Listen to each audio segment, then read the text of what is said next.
Pastor Andrew, wakati unahutubia hapa, yule aliyepewa kulea mtu kiroho alafu ndio anamrudisha nyuma. Mwaka juzi nilikuwa makambi maeneo fulani Union ya Kaskazini. Mchungaji alikuwa anajifunza na watu kadhaa, na mmoja alikuwa anajifunza naye alikuwa ni dada mmoja hivi.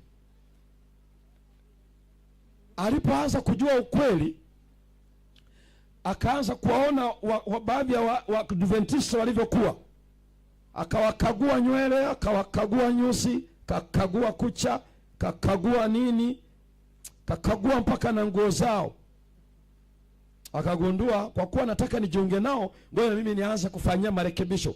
Naye akaanza kurekebisha, karekebisha mpaka dakika ya mwisho akashona nguo zinazofanana nao wale waliokuwa nawafahamu. Sabato moja si akaenda kanisani. Bahati nzuri siku hiyo pasa naye alikuwa hapo kwenye kanisa, kama unaona makanisa kadhaa hapo. Sasa yeyote hapo wakati yenu mmoja aje.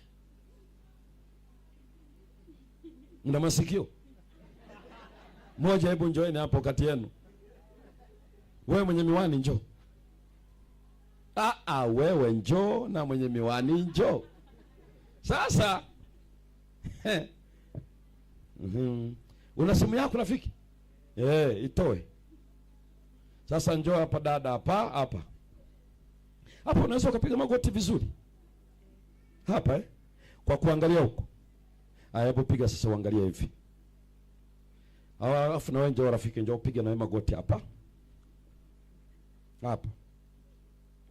Sasa walipofika kanisani, mstari huu walipiga ibada inaendelea, wakasema tupige magoti, tufanyeje? Kwa hiyo yule dada huyu ambaye atachukua usika wake akawa amepiga magoti mstari huu. Mstari wa nyuma wengine wamepiga magoti, akiwemo huyu ambaye amechukua usika wake. Sio huyu wala sio huyu, ila ni katika kuleta hiyo kilichotokea. Sasa wakati hapo mbele wanaomba, huyu bwana akamgusa kwenye bega. Hebu mguse.